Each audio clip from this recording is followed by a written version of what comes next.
Hello जी guys, हाय, good morning. बहुत बहुत स्वागत आप सभी का। 12 मार्च आज की शुरुआत करते हैं। सुबह 7 बजे हैं and let's have the 10 minute in current affairs. आज की न्यूज़ बहुत इंटरेस्टिंग है। आज थोड़ी लंबी भी न्यूज़ होंगी क्योंकि आज की न्यूज़ में एक्सप्लेनेशन ज़्यादा डिमांड कर रही हैं। बहुत अच्छे टॉपिक्स हैं आज के।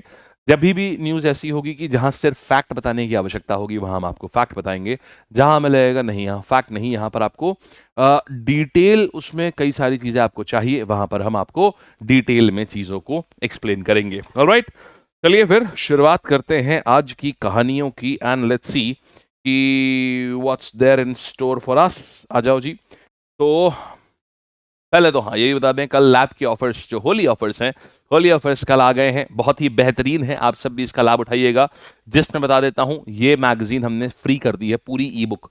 जो करंट अफेयर्स की किताब आती है ना, 350 रुपए की, उसकी ई बुक भी प्लेटफॉर्म पे अवेलेबल है, 199 की। तो ये this is free for everyone, हर कोई जाइएगा, आज से आपको ये अवेलेबल हो जाएगी। और जितने भी बच्चे हमारे किसी भी कोर्स में अवेलेबल है ना, उन सब के लिए ये फ्री है। किसी भी कोर्स में आप हो, उन सब के लिए ये फ्री है, ठीक है। और इसके बाद में ये वन लाइनर्स जो है, ये 5000 वन लाइनर्स की ई बुक है जीएस की, ये भी फ्री है। इसको लेने का कोड क्या है? होली। इसका कोड है होली, ठीक है। आपको ई बुक सेक्शन में मिलेगा एप्लीकेशन पर। अच्छा, और ये भी आ गए हैं, तो जितने भी अभी देखिए, आगे अगले अप्रैल से एग्जाम्स आ रहे हैं, सारे लाइंड अप हैं। 16 अप्रैल को फेज आ रहा है, 22 तारीख को एसएससी सीजीएल का नोटिफिकेशन आ रहा है। तो उन सब के लिए ये हैवी प्राइस ड्रॉप्स हो गए हैं। And the best part is, her course के ऊपर वैलिडिटी जो 1 साल की होती थी ना, 3 साल की हो गई है सारे लाइव कोर्सेज पे, ठीक है। 3 साल की वैलिडिटी। तो आप लोग देख लीजिएगा अपने हिसाब से। एंड द कोड हर एक पे, वो 3 साल की वैलिडिटी एक्टिवेट करने का कोड क्या है? कोड है लैब। आप जैसे ही लैब कराओगे, लैब लगाओगे कोड ना, आपको हर कोर्स पे वैलिडिटी 3 साल की हो जाएगी इन होली ऑफर्स में, ठीक है।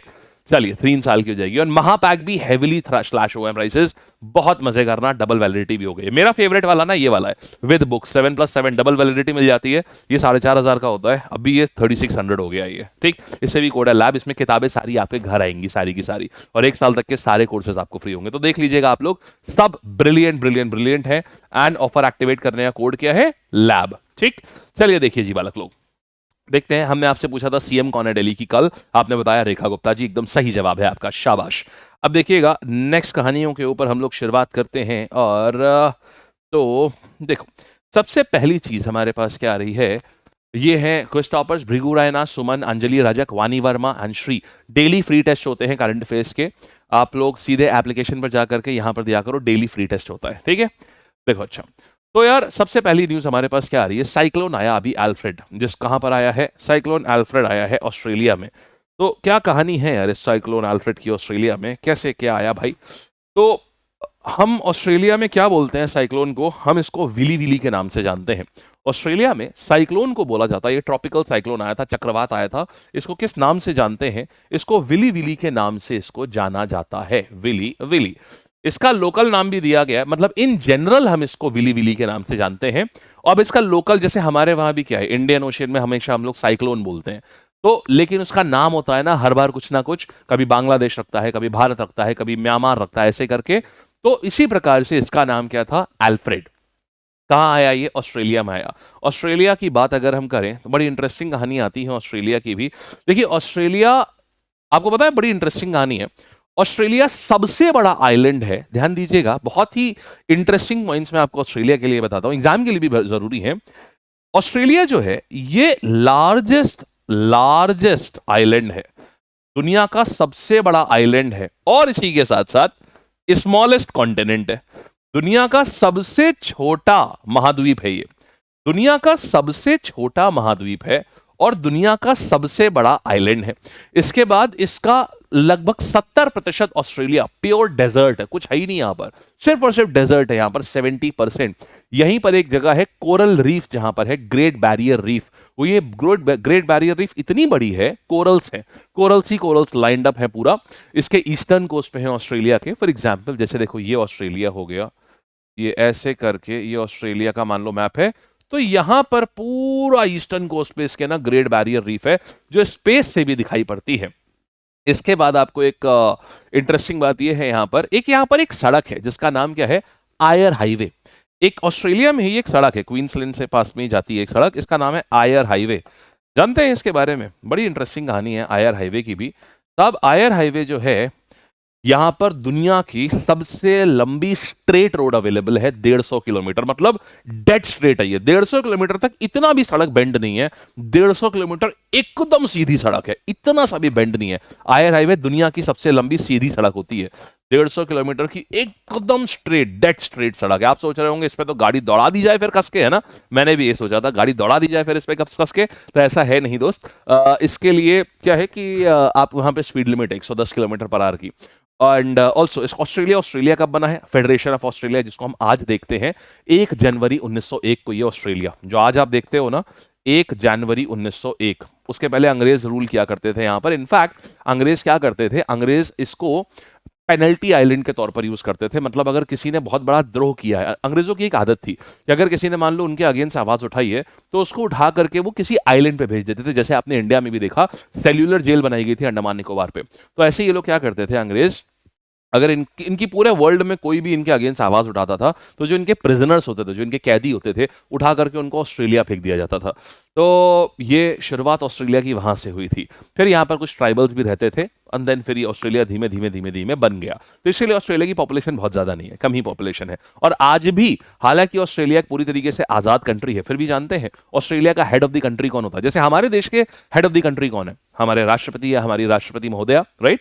तो उनके कौन है? उनके आज भी यूनाइटेड नेशंस के, यूनाइटेड किंगडम के किंग होते हैं, यानी किंग चार्ल्स 3 आज भी ऑस्ट्रेलिया के हेड माने जाते हैं, सिंबॉलिक हेड। हालांकि उनका अपना संविधान है, बट फिर भी किंग चार्ल्स 3 को ही आज भी हेड माना जाता है ऑस्ट्रेलिया में। चलिए, अच्छा, यहां तक बात समझ आ गई? बढ़िया से मस्त एकदम, कोई समस्या किसी प्रकार की नहीं है। चलिए, थोड़ी सी कुछ कुछ बातें और है। सबसे दुनिया का सबसे बड़ा ऊन, सबसे ज्यादा ऊन कहां से आता है? ये भी ऑस्ट्रेलिया से ही आता है। सबसे ज्यादा आयरन ओर, ये भी ऑस्ट्रेलिया एक बहुत ही प्रोमिनेंट वो है, प्रोमिनेंट प्रोड्यूसर है। एक और बात आपसे करेंगे क्या, एक और इंटरेस्टिंग बात है, हम सब लोग आज यूज कर रहे हैं उस चीज को। आप सबने वाईफाई का नाम सुना है ना? वाईफाई जिसका फुल फॉर्म होता है वायरलेस फिडेलिटी। अरे यार, होमवर्क देना चाहिए था आप लोगों को वाईफाई का फुल फॉर्म। तो जो वाईफाई का नाम है ना, वाईफाई भी ऑस्ट्रेलिया में ही डेवलप हुआ है। ये किसने करा था? सिसीरो नाम की एक कंपनी थी, इसने डेवलप किया था। सिसीरो ये ऑस्ट्रेलियन कंपनी थी, इसने डेवलप किया था वाईफाई। चलिए, जिसने कि आज हम सबका जीवन जो है एकदम सुखमय बना रखा है। तो ये कहानी है ऑस्ट्रेलिया की। और अभी अभी क्या है, साइक्लोन आया है जिसका नाम है एल्फ्रेड। आओ, अच्छा, एक और बड़ी इंटरेस्टिंग कहानी याद आ गई। जैसे मुझे ना बहुत शौक है किस चीज का, घूमने का। कैसे? घर पे बैठ करके, माने यूट्यूब से घूमने का। माने यूट्यूब पे, क्योंकि देखिए स्केड्यूल रहता है एग्जाम में। अगर हम टीचर नहीं होते तो हम पक्का एक्सप्लोरर होते, घूमते जा करके दुनिया। लेकिन क्योंकि हमारे सेशंस लाइंड अप होते हैं तो हमारे हमारे लिए संभव नहीं है कि हम, वैसे हमारा मन करता है हर हफ्ते हम चले जाएं कहीं ना कहीं घूमने। दुनिया बहुत सुंदर है, बहुत ही सुंदर। जब आप जाएंगे ना तब आप जानेंगे इस बारे में। और जब आप वाइल्ड लाइफ देखेंगे, आप जल के नीचे का जीवन देखेंगे, ओशन देखेंगे, आपको मजा आ जाएगा। तो खैर, तो अभी क्या है, ऑस्ट्रेलिया के पास एक जगह है तस्मानिया। तस्मानिया में वर्ल्ड्स क्लीनेस्ट एयर बोली जाती है, मतलब पूरी दुनिया की सबसे साफ एयर तस्मानिया में है। ये ऑस्ट्रेलिया से लगभग 200 किलोमीटर दूर एक छोटा सा आइलैंड है। तो अगर प्रश्न पूछे वर्ल्ड्स क्लीनेस्ट एयर कहां है, दुनिया की सबसे साफ हवा कहां है, तो तस्मानिया में सबसे साफ हवा है। आइए, अच्छा, एस्टैब्लिशमेंट ऑफ नीति फ्रंटियर टेक हब। अब ये क्या है भाई? देखो, नीति फ्रंटियर टेक हब क्या है, अभी हाल ही में नीति आयोग ने नीति फ्रंटियर टेक हब बनाया है, जिससे इंडिया की कैपेबिलिटी जो है ये इंक्रीज हो जाएंगी। सर लेकिन ये कैसी, किस चीज में इंक्रीज हो जाएंगी? ये तो हमें कुछ समझ में नहीं आया। इसका क्या ऑब्जेक्टिव है? हम इसका ऑब्जेक्टिव ये है कि इंडिया को एक बहुत ही धांसू सा टेक नेशन बना देना। इसका ठीक है, वो सब तो ठीक है, लेकिन मुद्दे की बात क्या है, फायदा क्या होगा इसका? चलिए ये भी समझाते हैं, देखिएगा। आपको पता है भारत, इसी के साथ में अभी हमने हाल ही में एक पेपर, रिसर्च पेपर भी पब्लिश करा था कि इंडिया में हम कैसे क्वांटम कंप्यूटिंग को बढ़ावा दे रहे हैं। तो अब 100 की सीधी एक बात समझिए क्या है। आपको पता है हमारे वहाँ कोई एआई वगैरह नहीं है, राइट? एआई को पता है किससे ट्रेन किया जाता है? सुपर कंप्यूटर्स से।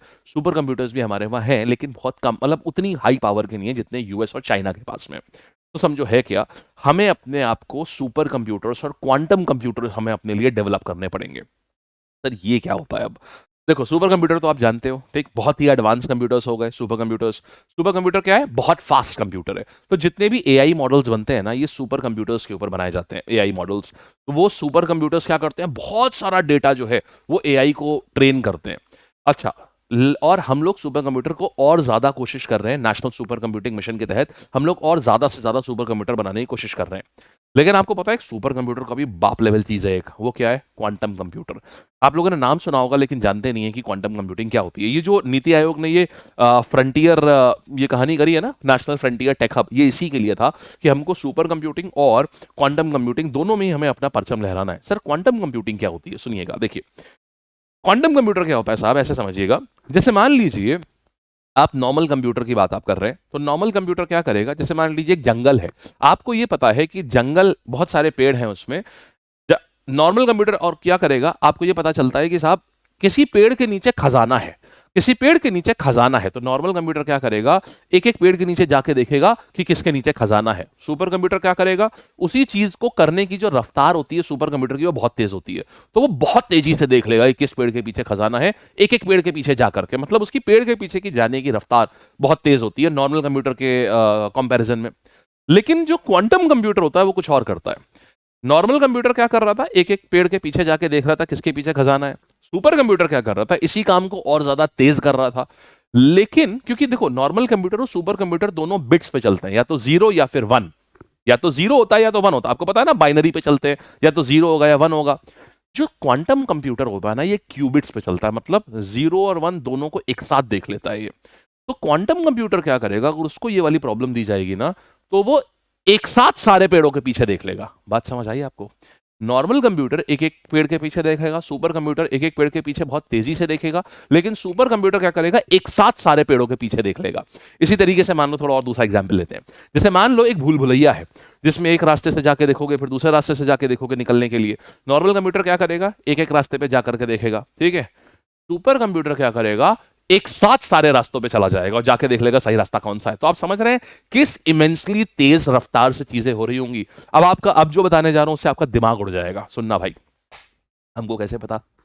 इसका जो ये था ना, इसका जो पेपर था, हमने इसका पेपर पढ़ा था, बड़ा इंटरेस्टिंग पेपर था। आज के करंट अफेयर्स के लिए मैं बता, आपका करंट अफेयर 10 मिनट का है, लेकिन आज के करंट अफेयर मुझे बनाने में लगभग 2 से 2.5 घंटा लगा है। क्यों? इतना इंटरेस्टिंग चीजें थी ना आज के करंट अफेयर्स में कि पढ़ते जाओ पढ़ते जाओ पढ़ते जाओ। इनके जो रिसर्च पेपर्स थे जो उन्होंने निकाला था कि हमने क्या क्या डिस्कस करा हुआ है, एक से एक बढ़िया चीज है। अभी आगे आप न्यूज में पढ़ोगे ना, हो सकता है आज का 10 मिनट करंट अफेयर बहुत लंबा जाए। क्यों? क्योंकि यार बहुत इंटरेस्टिंग चीजें इसमें देखने को मिली।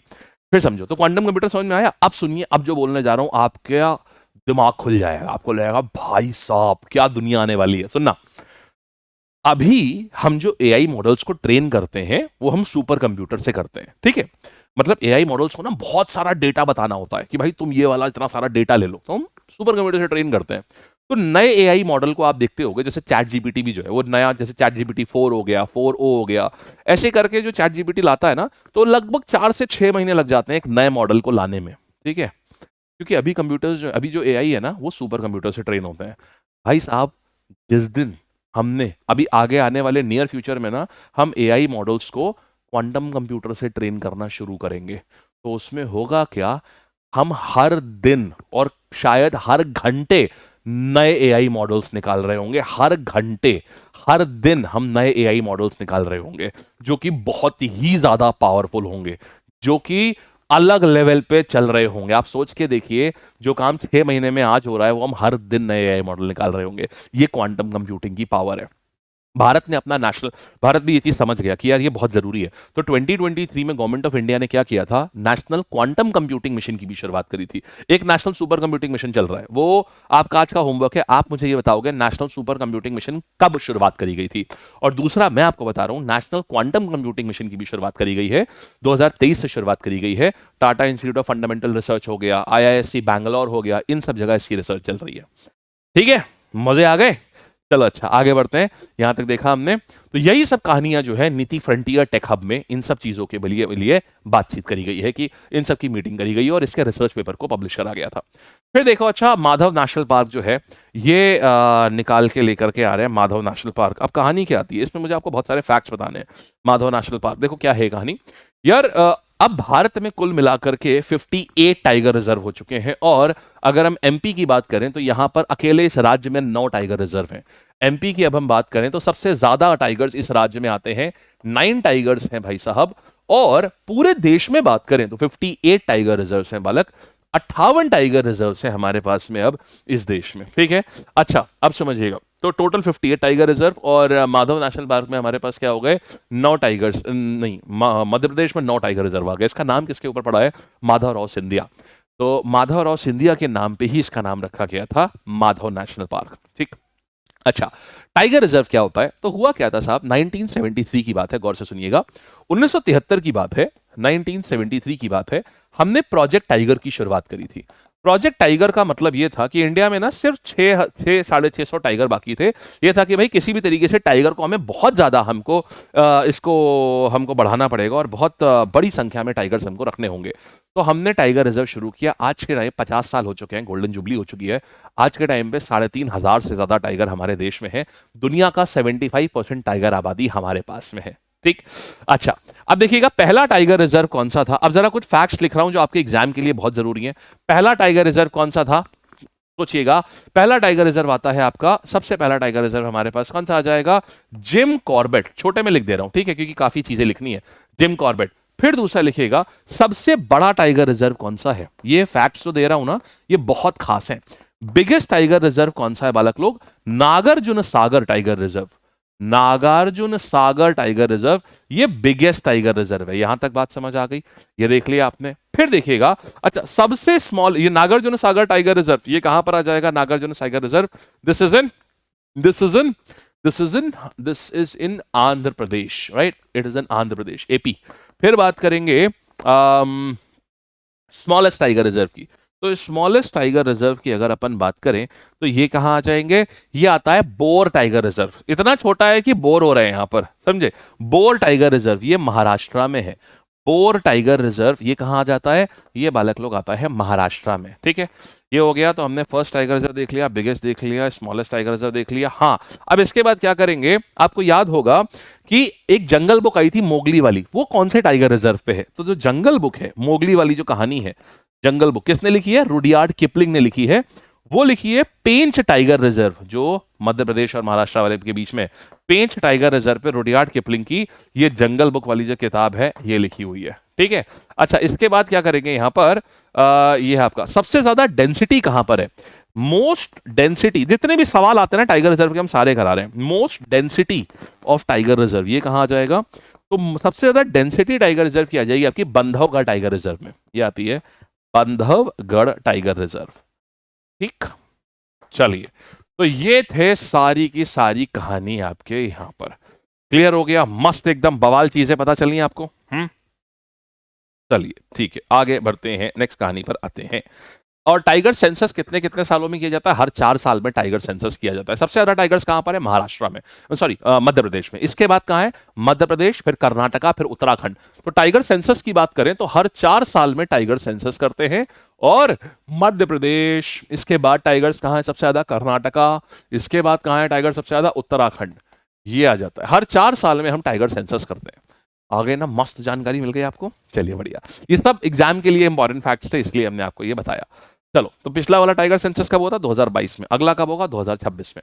आइएगा, ये हमने देख लिया सारा। तो माधव नेशनल पार्क कहाँ है, एमपी में है, शिवपुरी के पास में। फिर देखिए ग्रिडकॉन 2025 ये हेल्ड हो रहा है। ग्रिडकॉन तो जो हमारा power grid corporation of India है ना, ये इसको आयोजित करा रही थी, ग्रिडकॉन को।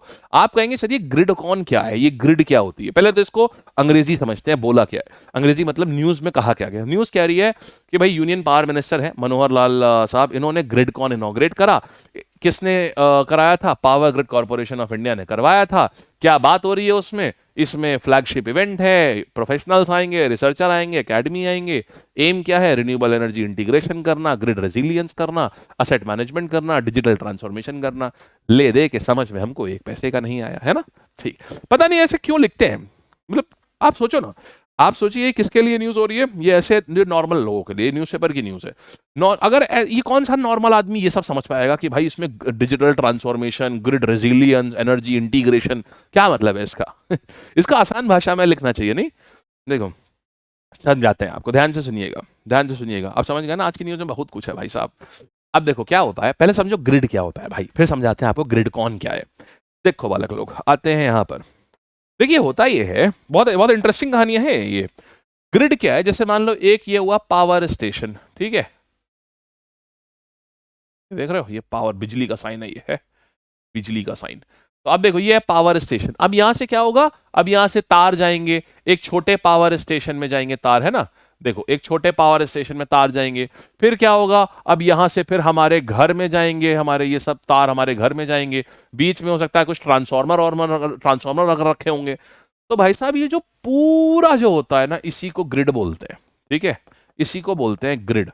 अब समझो हमारे वहां प्रॉब्लम क्या है। हमारे वहां प्रॉब्लम ये है ग्रिड में, एक तो ग्रिड हमारे यहाँ देखो हम लोग रिन्यूएबल एनर्जी लेकर के आ रहे हैं, इंडिया इस समय बहुत तगड़ा काम कर रहा है रिन्यूएबल एनर्जी में, लेकिन प्रॉब्लम क्या है, रिन्यूएबल एनर्जी डिपेंडेबल नहीं है। अब पता चला साहब धूप ही नहीं निकली, हम तो 1 करोड़ घर घर पे सोलर पावर पैनल लगा रहे हैं लेकिन धूप ही नहीं निकली, अगर मान लो, या मान लो क्या हुआ, सोलर पावर पैनल तो लगा रहे हैं, धूप नहीं निकली, या फिर क्या हुआ, विंड एनर्जी के लिए हमने बड़ा सा विंड प्लांट लगा दिया, लेकिन प्रॉब्लम यह है कि यार हवा ही नहीं चली। तो इंडिया को नीड किसकी है, स्मार्ट ग्रिड की। स्मार्ट ग्रिड क्या करती है कि जिस समय पर नॉन रिन्यूएबल एनर्जी ये जो है ज्यादा है, नॉन रिन्यूएबल कह रहा हूं, रिन्यूएबल एनर्जी ज्यादा है, उसको स्टोर कर ले उस समय पर, और जिस समय पर मान लो पहले स्टोर कर लिया, और जिस समय वो जो रिन्यूएबल एनर्जी है वो कम है, कि उस समय मान लो बारिश आ गई, तो अब उस समय वो सोलर एनर्जी तो नहीं मिल सकती, तो जो एनर्जी ऑलरेडी स्टोर करी है उसको रिलीज कर दे, ताकि बिल्कुल भी फ्लक्चुएशन एनर्जी में ना आए। इसको बोलते हैं स्मार्ट ग्रिड होना। आपने अभी हाल ही में सुने होंगे कि दिल्ली हो गया, बैंगलोर हो गया, जयपुर हो गया, लखनऊ हो गया, इन सब जगह पर स्मार्ट मीटर लगाए जा रहे हैं। अब देखो ये क्या होता है, आपने देखा आपके यहाँ बिजली के बिल के लिए हर बार एक आदमी आता है, घंटी बजाता है, मीटर रीडिंग लेता है, पर्ची निकालता है, फिर आपको देता है। ये क्या हो रहा है, ये मैनुअली लोड जो है वो लिखा जा रहा है कि आपका मीटर पे कितना लोड होता है, कितना आपने बिजली इस्तेमाल करी है। स्मार्ट मीटर क्या करते हैं, ये हर समय, अब देखो स्मार्ट ग्रिड होनी है तो स्मार्ट मीटर होने हैं, तो इन 4-5 शहरों में पायलट प्रोजेक्ट किया जा रहा है स्मार्ट मीटर का। 2025 तक इन सारे शहरों में, सारे घरों में स्मार्ट मीटर लगेंगे। स्मार्ट मीटर क्या करता है, ये कनेक्टेड रहता है हर समय, हर घंटे का डेटा भेजता है ये आपके जो पावर डिस्ट्रीब्यूशन जो कंपनी है ना उसको भेजता है। तो उस डिस्ट्रीब्यूशन कंपनी को पहले से पता है कि इस घर में कितनी बिजली इस्तेमाल हो रही है, हर घंटे का डेटा उनके पास होता है, हर घंटे का, क्योंकि हर घंटे अपडेट होता है स्मार्ट मीटर। फिर क्या होगा इसके बाद में, ये आपको उसको उससे उन्हें पता चल जाएगा इस मोहल्ले में कितनी बिजली की आवश्यकता है, और अगर आपने बिजली चोरी करी ना तो खट से बिजली कंपनी को मैसेज चला जाता है कि ये आदमी बिजली चोरी कर रहा है, इस घर में बिजली चोरी हो रही है।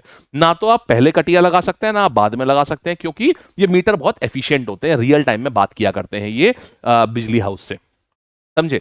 तो ये सारी जो चीजों का इंप्लीमेंटेशन है ना, इसके ऊपर बात चल रही है ग्रिडकॉन में। अब आप बात समझ गए, आसान था। अब जरा एक एक समझो, रिन्यूएबल एनर्जी इंटीग्रेशन, अब आप ये शब्द समझ गए होंगे कि इसका मतलब क्या है, ठीक है।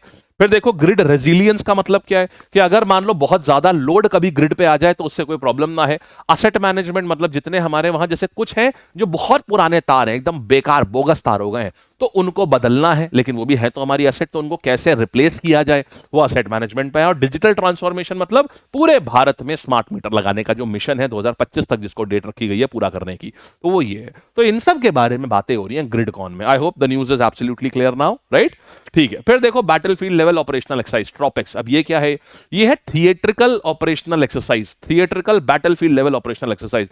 इंडियन नेवी हर 2 साल में ये करती है और पूरा हाहाकार मच जाता है दुनिया में। क्यों, ये स्ट्रेट ऑफ हॉर्मुज, देखो ये क्या करते हैं, अपने घर का मतलब एक एक असलहा निकाल लेते हैं। मतलब नेवी के पास जितनी पावर है, चाहे वो आपके एयरक्राफ्ट कैरियर्स हों, डिस्ट्रॉयर्स हों, चाहे वो आपके सारे आपके एयरक्राफ्ट, तो इन सबको निकाल के ले आते हैं और फिर क्या करते हैं, पूरे अखंड इंडियन ओशियन में, माने स्ट्रेट ऑफ हॉर्मुज जहां से इंडिया का 80% क्रूड ऑयल आता है, वहां से लेके बिल्कुल इंडियन ओशियन के ईस्टर्न मोस्ट पॉइंट तक की, इन सब जगह पर 9-10 सबमरीन निकाल के सब जगह पर रेकी करते हैं और सब जगह अपना कोऑर्डिनेशन दिखाते हैं, अपना शक्ति परीक्षण करते हैं। ये 2 साल में एक बार करती है इंडिया, लेकिन इससे ना पूरे दुनिया में हाहाकार मच जाता है। ये किस लेवल की पावर हमारे पास है, इसी को ट्रॉपेक्स बोलते हैं। इसमें कोई और नहीं लेते, इसमें हम खुद ही अपना शक्ति परीक्षण दिखाते हैं।